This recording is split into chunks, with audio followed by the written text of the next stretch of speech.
प्रिय विद्यार्थियों, एसआई की तैयारी में जब हम जीएस पर अपना ध्यान केंद्रित करते हैं तो जीएस सेक्शन में पहला ही पार्ट है भारतीय इतिहास और उसके बाद फिर भारतीय राज्य व्यवस्था है। तो बिना देर के हम भारतीय इतिहास पर चर्चा शुरू करते हैं। आज से हमारा पहला लेक्चर प्रारंभ हो रहा है। आप जानते ही हैं कि इतिहास विषय पर मेरी कुछ न कुछ विशेषज्ञता है, थोड़ी बहुत। मैं प्री मेंस में इतिहास लंबे समय से पढ़ा रहा हूँ, लेकिन चूंकि एसआई का मुद्दा है तो एसआई के मुद्दे पर वही चीजें मैं आपको पढ़ाऊंगा जो आपकी परीक्षा में सहायक होंगी और इतिहास के बोझ तले आपको मैं बचने का इतिहास के बोझ तले दबने से मैं आपको बचाने का प्रयास करूंगा। शुरुआत करते हैं इतिहास के काल विभाजन से। आज मैं स्टोन एज पढ़ाऊंगा, पाषाण काल। लेकिन उसके पहले देखिए, इतिहास को 3 सेक्शन में बांट करके पढ़ने की परंपरा है। कौन कौन से 3 सेक्शन में हम इतिहास को बांटते हैं? पहला सेक्शन कहलाता है प्राग ऐतिहासिक काल, यदि हम इसे इंग्लिश में कहेंगे तो प्री हिस्टोरिकल एज, प्राग ऐतिहासिक काल। दूसरा जो दौर है इतिहास का वो कहलाता है आद्य ऐतिहासिक काल। इंग्लिश में यदि हम इसे कहेंगे तो ये कहलाता है प्रोटो हिस्टोरिकल एज। और इतिहास का तीसरा जो दौर होता है वह जाना जाता है ऐतिहासिक काल के नाम से। एक बार मैं तीनों काल से आपका परिचय फिर से करा रहा हूं, बड़े आराम से, बड़े इत्मीनान से। यहीं से आपकी इतिहास की समझ का भी विकास होगा।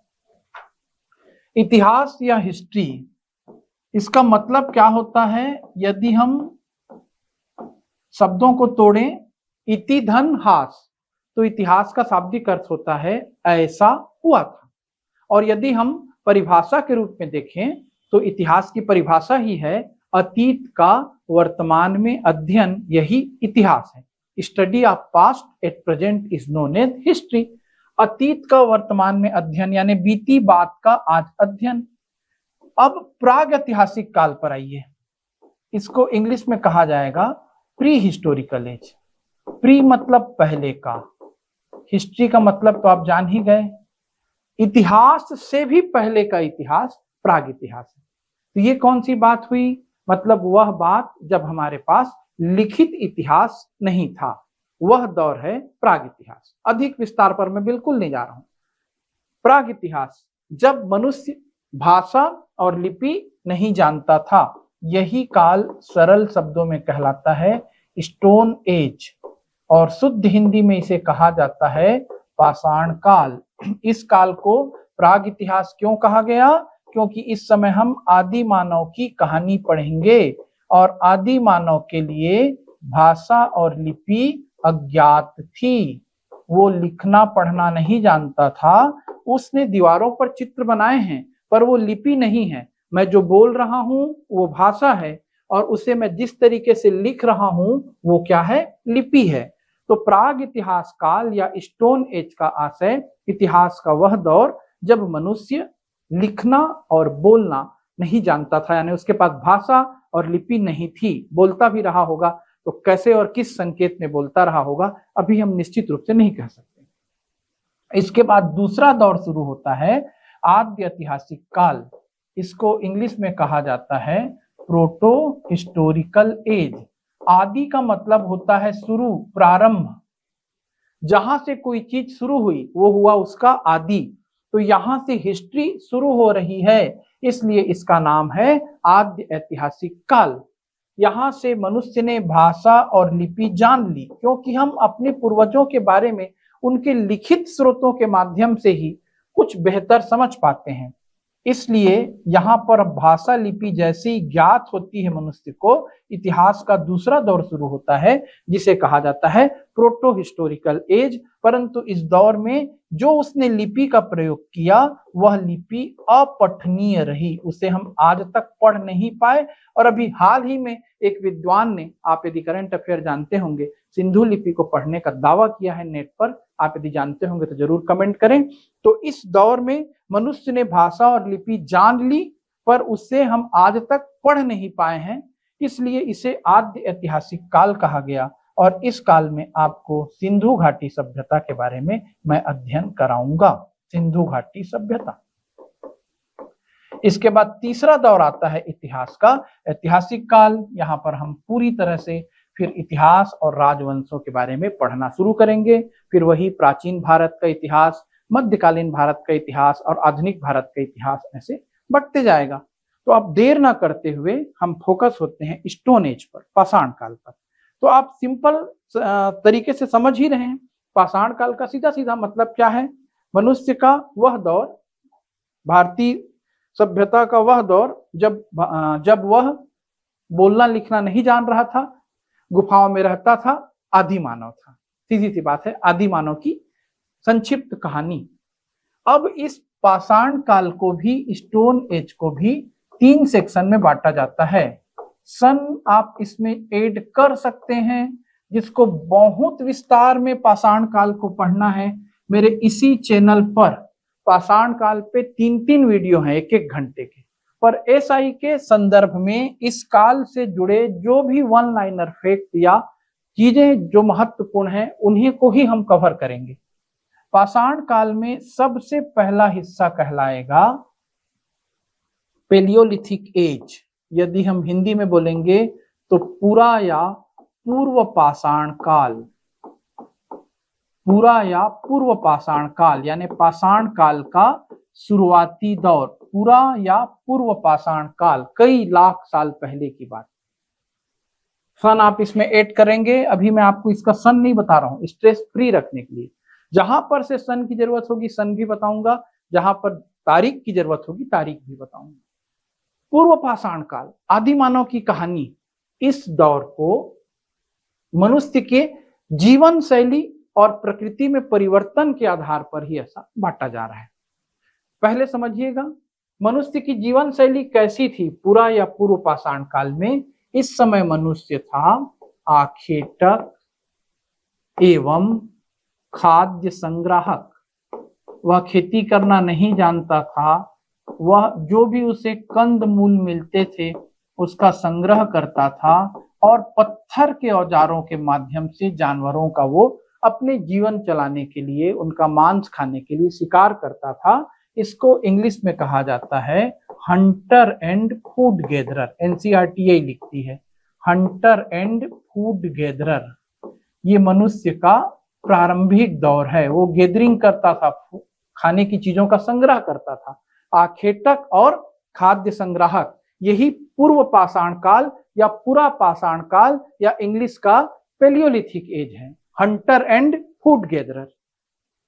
अब इस दौर में धरती कैसी थी?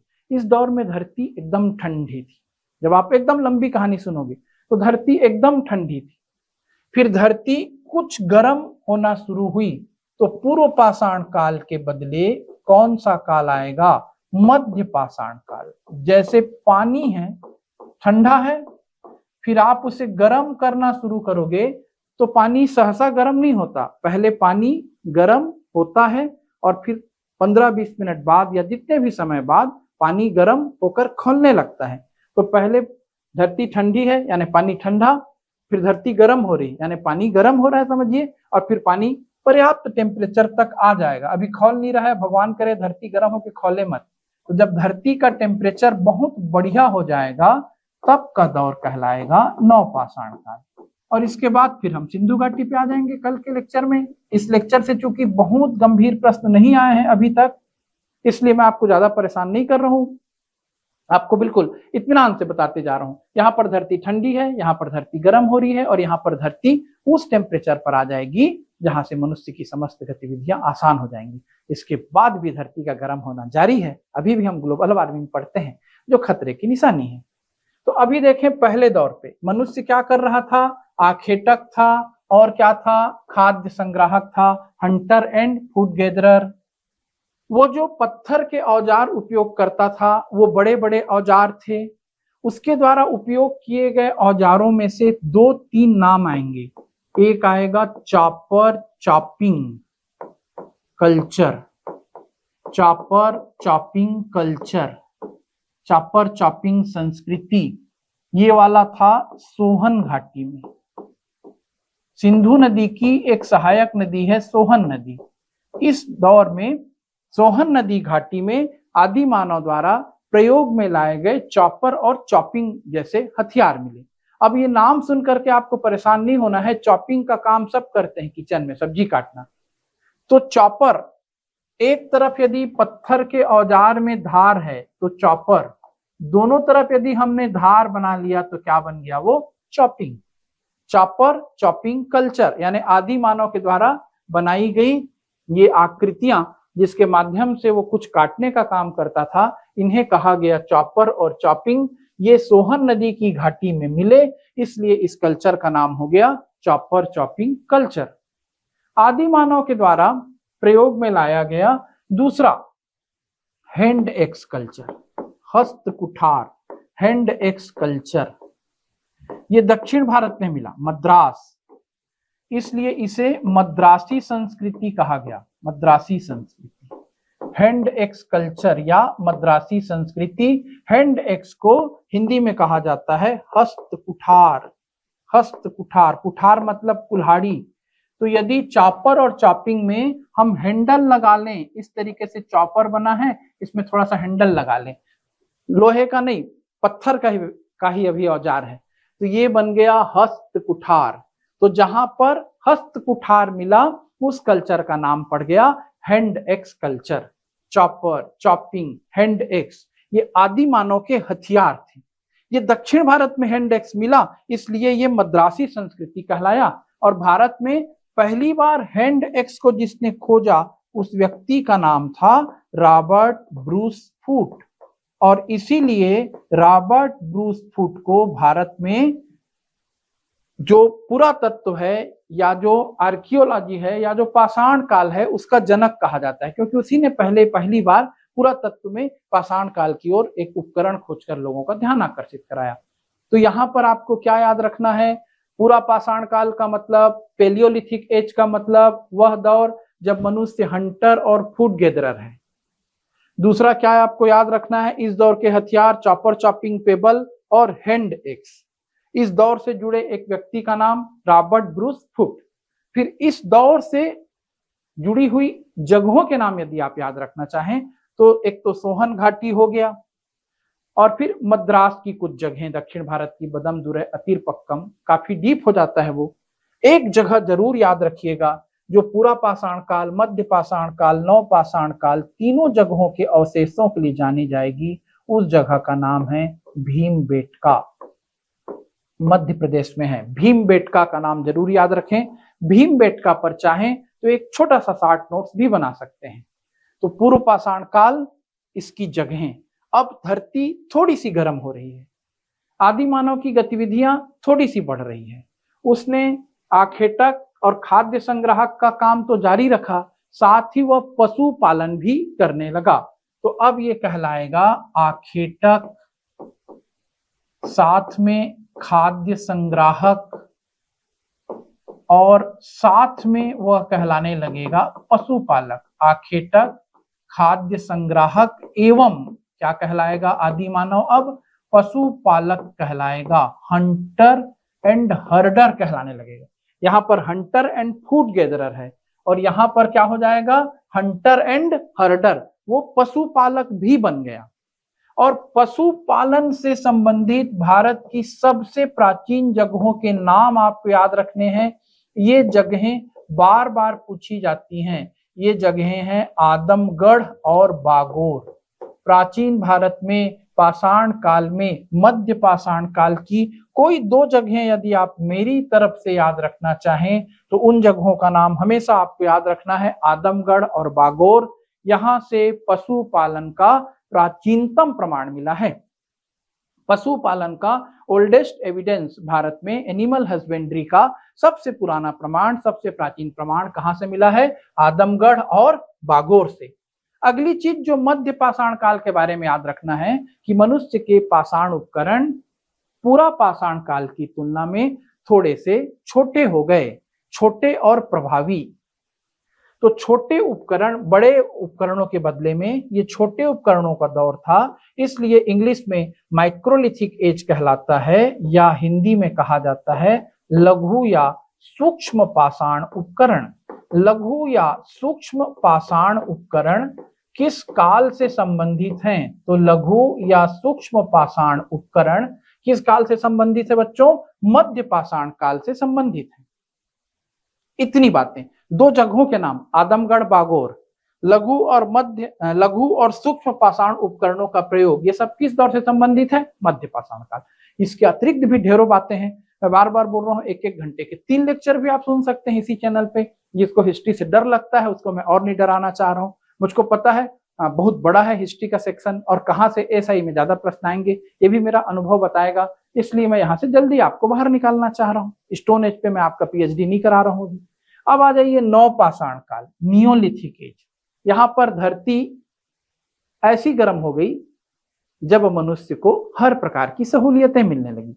यानी धरती का अत्यधिक ठंडा होना भी गड़बड़ है और अत्यधिक गर्म हो जाना भी गड़बड़ है। अब यहाँ पर टेम्परेचर क्या है? वो है न ज्यादा ठंडा न ज्यादा गर्म। आज हम गर्मी से परेशान हो रहे हैं, यहाँ पर धरती का टेम्परेचर सबसे बेस्ट था, मनुष्य की गतिविधियों के लिए सर्वदा उपयुक्त हो गया। इसलिए नवपाषाण काल में मनुष्य आखेटक और खाद्य संग्राहक पशुपालन से भी को भी जारी रखते रखते एक नया चीज शुरू कर दिया, वो था खाद्य उत्पादन। खाद्य संग्राहक से मनुष्य खाद्य उत्पादक कब बना? तो खाद्य उत्पादक कब बनता है? वो नवपाषाण काल में। या सरल शब्दों में कहा जाए कृषि की शुरुआत कहाँ से मानी जाती है? तो याद रखें, कृषि करना मनुष्य ने नवपाषाण काल में सीखा। यद्यपि हमें कुछ एविडेंस मध्य पाषाण काल में भी मिलेंगे, लेकिन विधिवत जैसी खेती होती है उसकी शुरुआत मानी जाती है नवपाषाण काल, नियोलिथिक एज से। मनुष्य के जीवन में आने वाली क्रांतियों में पहली क्रांति यही है, अग्नि का प्रयोग, कृषि का शुरुआत और पहिए का प्रयोग। तो इन तीनों चीजों को, कृषि, साथ में पहिया और साथ में अग्नि का प्रयोग, याद रखिए अग्नि की जब भी बात आएगी तो अग्नि से मनुष्य कब से परिचित है? तो अग्नि से मनुष्य पूरा पाषाण काल से ही परिचित है। उसने कभी न कभी आग तो देखा ही है अपने जीवन में, पर जैसे सभी जीव जंतु आग से डरते हैं, मनुष्य भी शुरू में आग से डरेगा, फिर वो धीरे धीरे आग से भय दूर करेगा और अग्नि का अपने लिए प्रयोग करेगा, अपनी गुफा को गर्म रखने में, दूसरे जानवरों से बचने में। अब आज तो हम आग का बहुत प्रकार से प्रयोग करते हैं। तो अग्नि के प्रयोग की शुरुआत बोलेंगे तो नवपाषाण काल, कृषि की शुरुआत नवपाषाण काल, पहिए से मनुष्य का परिचय नवपाषाण काल। ये कैसा पहिया था? ये पहिया था कुम्हार का पहिया, जिस पर मिट्टी के बर्तन बनते थे।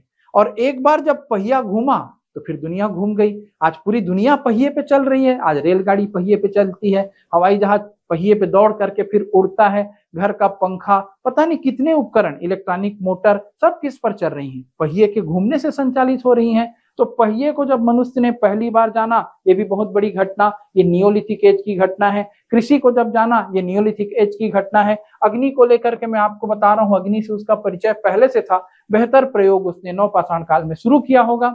अब इस काल से जुड़े स्थानों को पूछेगा तो दो ही स्थान जिनको आपको याद रखना है। पहले एक है बुर्ज होम और एक है गुप्त कराल। इन दोनों जगहों को आप याद रखें। कौन कौन सी दो जगहें? बुर्ज होम और गुप्त कराल। इन दोनों जगहों से मनुष्य ने गर्त निवास का परिचय दिया, यानी मनुष्य पिट ड्वेलिंग करता था, जमीन के नीचे गड्ढा खोद कर रहता था। ये जगहें कहाँ हैं? जम्मू कश्मीर में है। और यहाँ पर मनुष्य के साथ साथ कुत्ते के दफनाए जाने का प्रमाण मिला है। कुत्ते का दफनाया जाना कहाँ पर पता चलता है? बुर्ज होम और गुप्त कराल। इन दोनों जगहों को याद रखें। बुर्ज होम और गुप्त कराल का संबंध कहां से है? नवपाषाण काल। आदमगढ़ और बागोर का संबंध कहां से है? मध्य पाषाण काल। भीमबेटका का संबंध कहां से है? मध्य पाषाण काल, पूर्व पाषाण काल, नवपाषाण काल, तीनों। ऐसी कौन सी जगह है जहां से पूरा पाषाण काल, मध्य पाषाण काल, नवपाषाण काल तीनों का प्रमाण मिला? भीमबेटका। ओके, अब इतना जानने के बाद दो चीजें और जाने, फिर पाषाण काल से आगे हम बढ़ जाएंगे। दो चीजें और जानेंगे, 2 से 3 चीजें। एक जगह का नाम बता रहा हूं, मेहरगढ़। ब्रेड बास्केट, दुनिया की रोटी की दलिया, ब्रेड बास्केट, मेहरगढ़। परंपरागत तौर से मेहरगढ़ से कृषि का जन्म माना जाता है। परंपरागत यदि प्रश्न आया तो कृषि का प्राचीनतम प्रमाण कहां से मिला, याद रखें मेहरगढ़। ये भारतीय उपमहाद्वीप का संदर्भ कहलाएगा, क्योंकि जगह अब ये बलूचिस्तान में, लेकिन ये भारत से ही कहीं न कहीं संबंध रखेगी, भारतीय उपमहाद्वीप का हिस्सा है और भारत से ही कट करके पाकिस्तान वगैरह अलग हुए हैं, आपको पता है। मेहरगढ़ से कृषि का प्राचीनतम प्रमाण मिला, ये परंपरागत जीएस का क्वेश्चन है। और वहीं पर जुड़ा रहता है कोल्डिहवा का नाम। कोल्डिहवा से धान की खेती का पहली बार प्रमाण मिला, यानी खेती का प्रमाण मेहरगढ़, और यदि धान की खेती बोल दिया जाए तो कोल्डिहवा, यानी मेहरगढ़ से गेहूं, जौ और भी कई चीजें मिलेंगी, धान की खेती का प्रमाण नहीं मिला। तो इसलिए धान की खेती का पहला प्रमाण बोला जाए तो उत्तर बनता है कोल्डिहवा। कृषि का प्राचीनतम प्रमाण बोला जाए तो उत्तर बनता है मेहरगढ़। ओके, अब नया जो खोज है आज का, वो एक नई जगह मिल चुकी है, वो है लहुरा देव, जो इन दोनों से पुरानी है, मेहरगढ़ से भी पुरानी है और कोल्डिहवा से भी पुरानी है, और यहां से धान का भी खेती का प्रमाण मिल गया। तो यदि ऑप्शन में लहुरा देव रहा तो बिल्कुल नया विकल्प है आपके सामने। खेती का सबसे पुराना प्रमाण तो भी आंसर लहुरा देव, धान की खेती का सबसे पुराना प्रमाण तो भी आंसर लहुरा देव। और यदि ऑप्शन में लहुरा देव नहीं है, पुराने पैटर्न से एनसीईआरटी के पिछले एडिशन के आधार पर प्रश्न बना है, तो खेती का प्राचीनतम प्रमाण मेहरगढ़ को लीजिए और धान की खेती का प्राचीनतम प्रमाण कोल्डिहवा को लीजिए। ये मैंने बहुत थोड़ी जानकारी आपको पाषाण काल के बारे में बताई है। कल से क्लास और गंभीर हो जाएगी, क्योंकि कल हम पहुंच जाएंगे सिंधु घाटी सभ्यता पर। मेरे साथ ही इस वीडियो में मेरा सहयोग दे रहे हैं राहुल, मेरे प्रिय स्टूडेंट। उनका ही प्रश्न है कि क्या पीएससी ले रहा है इस बार परीक्षा, तो जितना आपने अभी पढ़ाया है उससे और डीप नहीं पूछेगा? हाँ, पूछ सकता है, पर स्टोन एज को छोड़ करके सिंधु घाटी सभ्यता से मैं आपको और ज्यादा गंभीर ज्ञान दूंगा और विशद कर दूंगा अध्ययन को। उतना भी विशद नहीं करूंगा कि आप परेशान हो जाएंगे, और उतना भी संक्षिप्त नहीं रखूंगा जितना आज के लेक्चर में रखा हूं। बच्चों को यदि उलझाना है तो स्टोन एज को बहुत लंबा पढ़ा दिया जाए, और बच्चों को यदि तेजी से आगे बाहर निकालना है तो स्टोन एज से बाहर निकालकर सिंधु घाटी तक पहुंचाएं, और सिंधु घाटी से भी बाहर निकालकर वैदिक काल तक ले जाएं। फिर वैदिक काल से पूरा इतिहास एक स्टोरी के रूप में सबको समझ में आने लगता है। तो मैं अपने ज्ञान के प्रदर्शन के लिए तो बिल्कुल आपको नहीं पढ़ा रहा हूं, आपको पढ़ना जिससे आसान लगे वो मेरा प्रयास रहेगा। और निश्चित रूप से सिंधु घाटी से जब आप कल से आप पढ़ना शुरू करेंगे तो इससे और विस्तार से आपको चीजें मिलेंगी।